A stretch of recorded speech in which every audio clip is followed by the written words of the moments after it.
Hi everyone. In this session, I want to discuss about the analysis of bars of composite sections. So, in previous session, I discussed about the analysis of bars of varying sections. So, if you did not see that video, please watch that video. I am leaving that video in the cards so you can access it from there. So, now we are going to discuss about the analysis of bars of composite sections. So first of all, what is meant by a composite section? So composite section means it is a bar made up of two or more bars of equal lengths but of different materials rigidly fixed with each other and having as one unit for extension or compression when subjected to an axial, tensile or compressive loads is called a composite bar. So that means here we are using more than two bars. Two or more equal bars we are taking and those are rigidly fixed together, but those two or more bars are made up of with different materials. So here it is the important thing. So here the whatever the number of bars you are taking, those are made up of different materials, and that combination of material will behave as a one unit for extension or compression when you apply a axial, tensile or compressive load. So what is axial load? Axial load means the load which is acting parallel to the axis of the bar. So here I am representing a composite section. So here you can take, you can observe this is one bar made up of one material. This is another bar made up of second material, and these two bar rigidly fixed at the top and also at the bottom. And now these two bars will behave as a single unit, and then when you apply a tensile or compressive force, here I am applying a tensile force of P on this composite bar. So then what happens means both the bars elongate in the same direction and with the same length of extension we can observe. So if you see a composite bar, so the composite bar should have these two properties. So one is the extension or compression in each bar should be equal. Hence the deformation per unit length, that is strain in each bar, is equal. So that means the change in length delta L should be equal, and also the strains. So strain in first bar is epsilon 1, strain in second bar is epsilon 2. So both strains should be equal. Epsilon 1 is equals to epsilon 2.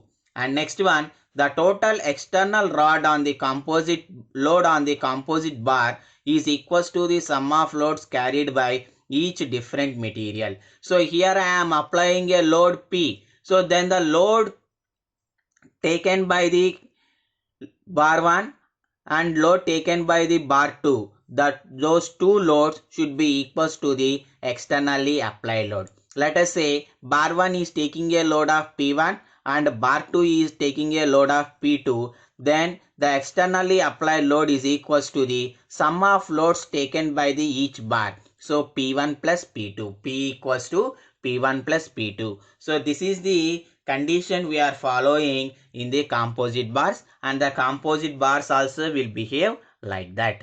Okay, so now let us see the expressions based upon those conditions. Okay, so here P is the externally applied load, and here L is the length of the composite bar,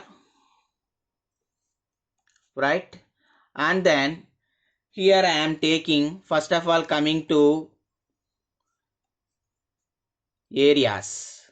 So A1 comma A2 are the cross-sectional areas of bar 1 and 2. Areas, cross-sectional areas of bar 1 and bar 2. So these are area of cross sections. And next one, E1 and E2 are the Young's modulus of bar 1 and 2. So for this bar, E1 is the Young's modulus. For this bar, E2 is the Young's modulus. And next one, P1 comma P2 are the load carried by bar 1 and 2. So this bar 1 will carry a load P1 and this bar 2 carries a load P2. And next one, because of the load carrying by these bars, then sigma 1 and sigma 2 are the stresses induced in the bar. So sigma 1 is the stress induced in first bar and sigma 2 is the stress induced in second bar. Okay, so now I am assuming these terms. So now based upon these conditions, we will derive the relations in a composite section. So first of all, what he said, the total external load on the composite bar is equals to the sum of loads carried by each different material. So the external applied load P is equals to load carried by the each member. So sum of loads carried by each member. So P is equals to P1 plus P2. But we know that stress in bar 1, that is sigma 1. Stress in bar 1, that is sigma 1 is equals to, what is stress? Load by area. Load by area. So the load carried by first bar is P1 and what is the area? A1. So sigma 1 is equals to P1 by A1 and that implies P1 is equals to sigma 1 into A1. So similarly what we can write? P2 is equals to sigma 2 into A2.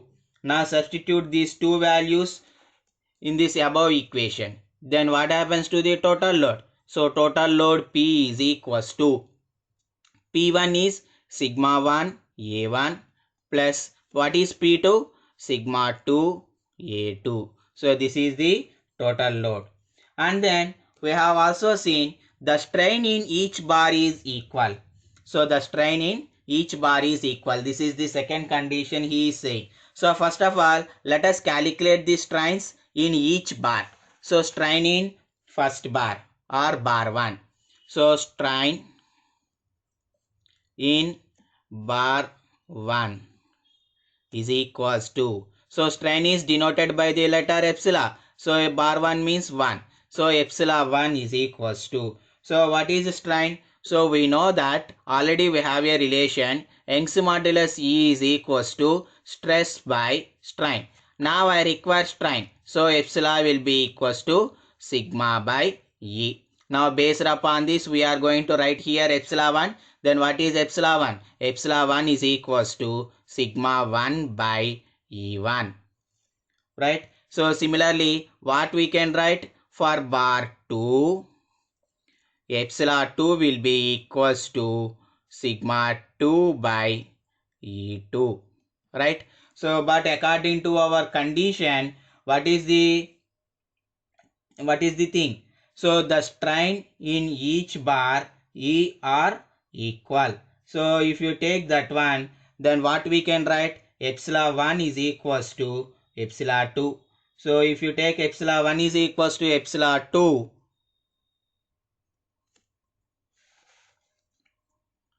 then what we can write means sigma 1 by E1 is equals to sigma 2 by E2. So these are the two relations in the analysis of bars of composite sections. Okay, so here I am introducing one more term, that is E1 by E2. Why? Because means we are using two different materials. So this is the Young's modulus of bar 1 and this one is the Young's modulus of bar 2. So the ratio of the Young's modulus is known as modulus ratio. So it is known as modulus ratio. Okay, so that is the modulus ratio of first material to the second material. Okay, so like this we will analyze the composite sections and these are the formulas we are going to use in our problems. Right, I hope you understand this concept. If you understand, please like this video and subscribe to the channel. Thank you.